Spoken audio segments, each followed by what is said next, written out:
السلام عليكم ورحمة الله وبركاته. كبجمتوتا فروتوتا كينيا وندي كيسانو بغنغان وجراتان سنين جرا. السلام عليكم ورحمة الله وبركاته. وركبوني كبجمتوتا فروتوتا كينيا أبغى كسنجر تكونت نغان كينيا إسني نغان كيسن إسني هابا يتو إسني جنة كسنجر تاني نغان ربي إسني هابا يتو سنجر. أكاز جنا شرا غويا هرا إدون إتركمنو منا إيسا تركمنا جي. غويا هرا منا تلفونه تي أركمنا جرا إدو تلفونه تبغى أركمنا وني إدو كنا نفني فيك كنا نروح أبدي إسني أمشي. Wanni iddoo kana dhufneef kabajamtoota afurtoota keenya viidiyoo irratti argitanii tan jedheeti abdii guddaa qaba. Raahilli dhiyeenya kana deemuudhaaf akka yaada qabdu jechaadha. Viidiyoo isiin waraabdee irratti arginee jirra. Raahil baay'ee garaan nyaattee baay'ee yaani dhugaa dubbachuudhaaf nama isiin nama cimtuudha akkuma beektan isinillee ni beektani. Ani fajjiinarraa wal mari'annee mana telefoonaatti argamna. Akkuma beekamu mucaan kun jechuudha karaa dura sooshaal miidiyaa irratti namni hunduu ni beekan jennee ni yaadna. Sababa garagaraatti xiqqoo sooshaal miidiyaa irraa xiqqoo akka duraatti yeroo baay'ee irratti babba'u hin mijoone. Amma akkuma abdiin jedhee jechuudha mucaan kun gara biyyaa deemuudhaaf deema jettee nutti illee hin himne garuu viidiyoo waraabdee yuutuub warra agarree jechuudha nullee waan dhoksteef garuu nuti amma waa wahii yaannee iddoo kana argamnee jirra. Waan isiin deemuuf deemtu maaliif deemtaa akkamitti deemtaa maal illee hin jennuun erga viidiyoo agarree kaanee booda ani fajjii walitti wal dubbisnee jechaadha. Mucayyoon tun galata guddaa nurraa qabdi. Nukurraa qofa osoo hin taane uummata kan irraayyuu galata guddaa qabdi. Maaliif uummata kana waggaa dheeraa bashannansiisaa turte dhugamaa beeka. Namni garanaan bu'aa argataa garanaan nama bashannansiisuun waan tokko bu'aa tokko jechaadha. Ofiif osoo hin ta'in uummata ofii bashannansiisaa. Ofii bashannansiisuun waan guddaadha. Amma immoo akkasitti YouTube irratti baay'ee mul'ataa hin jirtu. Amma dheengadda viidiyoo isii waraabdee irratti baay'ee garaana nyaattee baay'ee argine jechaadha. Ajii wajjin erga laallee kaanee booda wal mari'annee erga isiin galaa jiraatte kennaa isiin fakkaatu dhugaa dubbachuudhaaf. Garuu maaliif akka isiin waan hin malle tokko garuu nullee haga humnoo fi maal jedhan Oromoon targiin amma dorrobdii akkuma jedhan san nullee ani fajjiin illee waan humna kennaa waan xiqqoo wali fuune maaliif kennama haa jedhamuuf malee dhugaa dubbachuudhaaf waan raayiliin madaaluu miti. Iddoo kana dhufnee telefoona wayii ilaallee fi akka kennaatti kenninaa fi jenneeti yaannee iddoo kana dhufneedha ajjii waan. Tolee kabajamtoota kennaa akkuma agartan kana jechuudha. Akkuma beektan ijoolleen baay'een nu bira garanii jiranii caaltuu dabalatee akkasuma namoota baay'ee dabalatee jechuudha.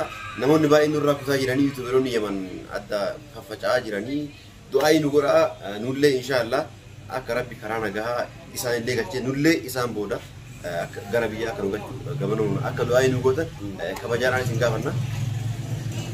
Keessattuu namoonni hedduu galanii namoota galan kana keessa Raahil baay'ee dhugaa dubbachuudhaaf nama jabdu taate malee kophaa ofii jirti asitti jaarsi isii bira hin jiru biyya biraa jira isiin ammoo kophaa ofii dhugaa dubbachuudhaaf namni tokko kophaa ofii daama guddisuu baay'ee nama ulfaataa jibeeta.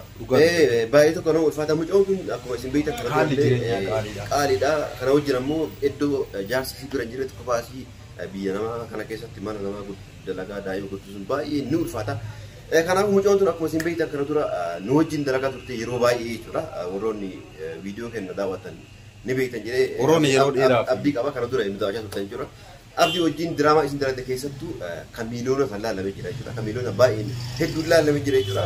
Nama hunda biratti mucaan tun baay'ee beekamtuudha. Kanaafuu ammallee isiin ittiin dhagahamin jenneeti osoo isin qubaan qabaatan jechuudha. Waan kana dhageenyaan osoo isitti illee himin as dhufnee mana telefoonaatii argamna jechuudha. Yoo rabbi nu gargaare jechaadha kennaa kana cal jennee kennuuf osoo hin taane waan xiqqoo akka kennaa wayiillee kennama fakkeessinee manuma kennatti waamnee sitta jennee jirra iddoo kana kootu jenneeniiti kenna jennee abdii guddaa qabna. Ammaaf garuu telefoona binnullee ilaallee maratanillee isumaan waliin kan laallota jechaadha. Raahiliin namni hin beekne hin jiru jechaadha. Namoota hedduutu beeka. Keessattuu diraamaan isiin wajjin dalagaa turte dhugaa dubbachuudhaaf diraamaa seena qabeessa diraamaa nam tokko irraa osoo hin kurrajin diraamaa mataa kenna keessaa baasu diraamaa rikoordii cabsee yeroo sanitti jechaadha. Diraamaa ta'ee jechaadha. Kan miliyoona hedduu laalame hin jiru jechaadha. Kan isii garuu gara afaan Oromoo jechaadha. Miliyoonota hedduu laalame. Torbee yaani guyyaa muraasa keessa jechaadha. Guyyaa muraasa keessatti wanni sun gara miliyoona 4,400 kan laalame jira. Tokko kan isii waliin dalagde gara miliyoona 3,300 akkas kan laalame jira. gara kuma dhibba sagal akkana kalaalame yoo dhugaa dubbannee garanumaan diraamaan torbeetti akkas ilaalamuu dhiisii amma sirbummaan gurguddaan jechuudha sirbummaan bahee torbeetti akkatti miliyoona seenuu dhabuu danda'a yoo dabree asii malee amma diraamonni sun diraamota baay'ee barumsa qabanii fi akkasuma uummata keenya bira jaalatama guddaa qaban jechuudha. Uummata keenya duwwaa qofa osoo hin ta'in uummanni afaan Oromoo hin beekne illee hedduutu diraamaa sana daawwataa ture. Akkuma agartan koomentiin afaan numbeen kennamaa ture. Araboonni nuyi yeroo takka karaarra yoo argannu dhaabanii maalidha hiikkaan isaa maal garuu yaan isaan galeera warra jiraa turan jecha warra achirraa fudhatanii diraamaa garaagaraa dalagaa turantu jira jechaadha. Kana maalii fi waan kana dubbanne waa'ee maraayilii si yaadachiisuuf kana dubbanne jechaadha. Mucaan tun akkuma isin himne yeroo baay'ee amma yeroo sanirra waggaa tokko kana geettee irtee jiru akka sooshaal miidiyaa irratti qochi fagaatte amma inshaallah yeroo dhiyootti itti deemti jennellee inshaallah abdii guddaa qabnaa nullee hin jabeessina akka isin irratti deebitu ni jabeessina isinillee garasumaan gahee keessan baa isin jenna namni of tuffachuu osoo hin taane gahee ofii karma danda'anii hin baan jechaadha yoo xiqqaate viidiyoo masii kana laayik godhuu sheer godhuu feesbuuk irratti haa ta'u waan adda addaa irratti viidiyoo daawuloog godhanii feesbuuk irra gadhiisuu osoo hin taane viidiyoo makan liinkii isaa feesbuuk irratti sheer godhuudhaan obboleettii keenya jabduu tana gargaara isin jenna kana yaada isinitti dheeressuun barbaadnu kabajamtoota hordoftoota keenya amma gara kennaa keenya laalleetii itti wanna jennu deemna walumaa galatti warri yuutuuba isii hin beekne yoo jiraattan jechaadha viidiyoo kanallee inshaallah isii kenina inni abdii guddaa qabna raayil ni beektanii raayiltuu yuutuuba qabdi viidiyoon kunis achirratti waan gadhiifamuuf ni argattan jechaadha namoonni hedduu akkasumas liinkii yookaan viidiyichuma kanaayyuu yuutuuba kiyyaanis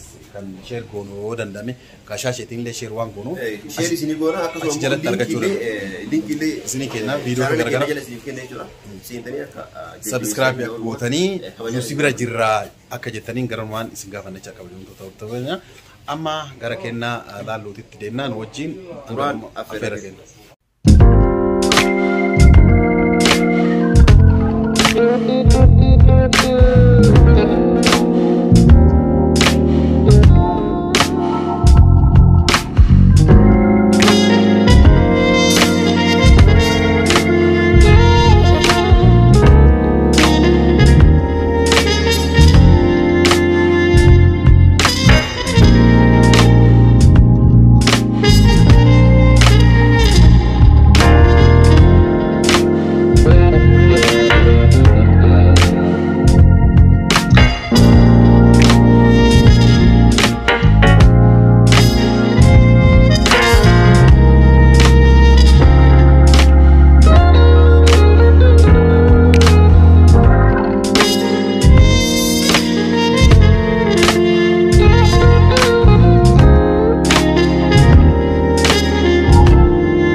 torba akkana ol gargalchi. Zoomii isaa dhibbaa baay'ee telefoona kaameraan yaani kaamera jechuun danda'ama. Garuu telefoona ofii jaalanne binnaafi. Kun ammoo teeniidha. Noottii 10 telefoonni kun kafiifaa baay'ee yaani rakasas $300 320 jedhanii yaani 310 akkanaan hin gurguran jennee abdii guddaa qabna. Kanneen keessaa tokko binnaa fi kanneen keessaa akkuma agartan tokko galchiisa.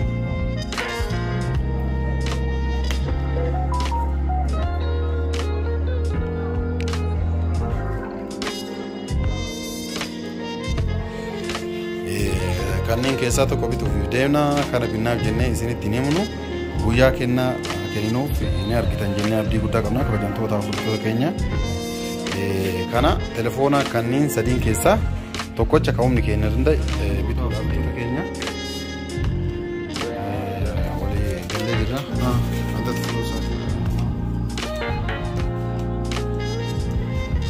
Jibla naaf argina.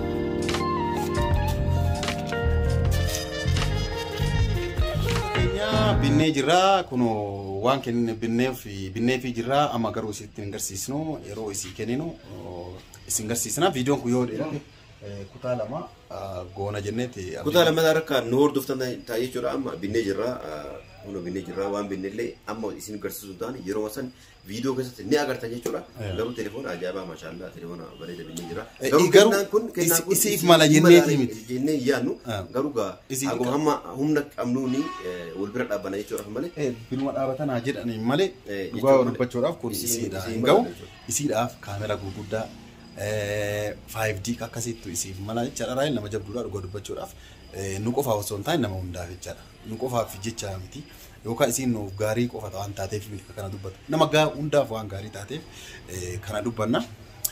Kana isiniin jenna viidiyoon kun yoo isin dheerate lama godhuu dandeenya maaliif waan kana fuune jedhisnee manumatti itti kennuu hin barbaannu. Hin barbaannu waan keeka xiqqoollee taatu waa bibinnee anaaf achiillee yoo taate nama xiqqoollee taatu waamne mana keenyatti inshaallah akkasitti bifaasanii kennaa kennuuf deemna.